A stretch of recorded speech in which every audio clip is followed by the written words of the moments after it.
écoutez Apolline Matin. Allô Marie. Allô Marie, c'est Thomas qui vous écrit ce matin. Il vous demande s'il doit se raser la barbe pour que son masque soit vraiment efficace. Non mais vous riez, mais c'est un vrai sujet. Oui, c'est un vrai n'est-ce sujet. pas Charles?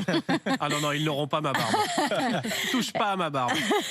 En tout cas, c'est vrai que pour qu'un masque soit efficace, il faut qu'il soit porté correctement. Ça, on le sait, ce qui n'est pas forcément possible si on est barbu. En tout cas, si on a une grosse barbe comme Charles, parce que si la barbe est trop longue, elle empêche le masque de jouer son rôle de filtre.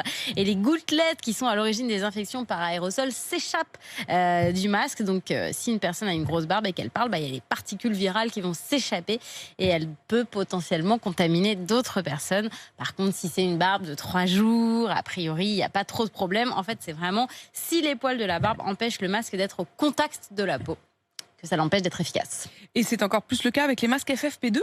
Oui, parce que ces masques FFP2, ils doivent être bien collés le long du nez, le long de la peau, de façon à ce qu'il y ait un effet un peu hermétique qui empêche vraiment les gouttelettes et les aérosols de passer. Au Québec, par exemple, les soignants ont désormais l'obligation de se raser.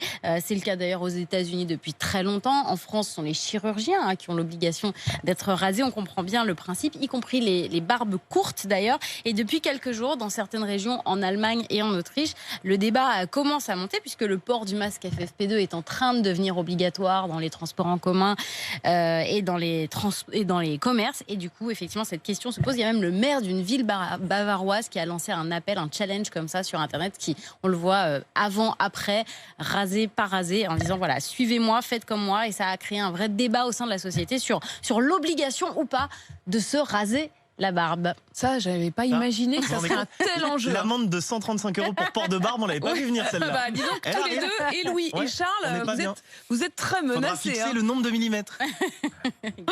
Je suis très inquiet. Je suis très inquiet ce matin. Je préfère vous le C'est dire. le coup de grâce. 6h20. Et je suis inquiet pour vous. Si je me rase, c'est quelque chose aussi. Si vous mettez le masque.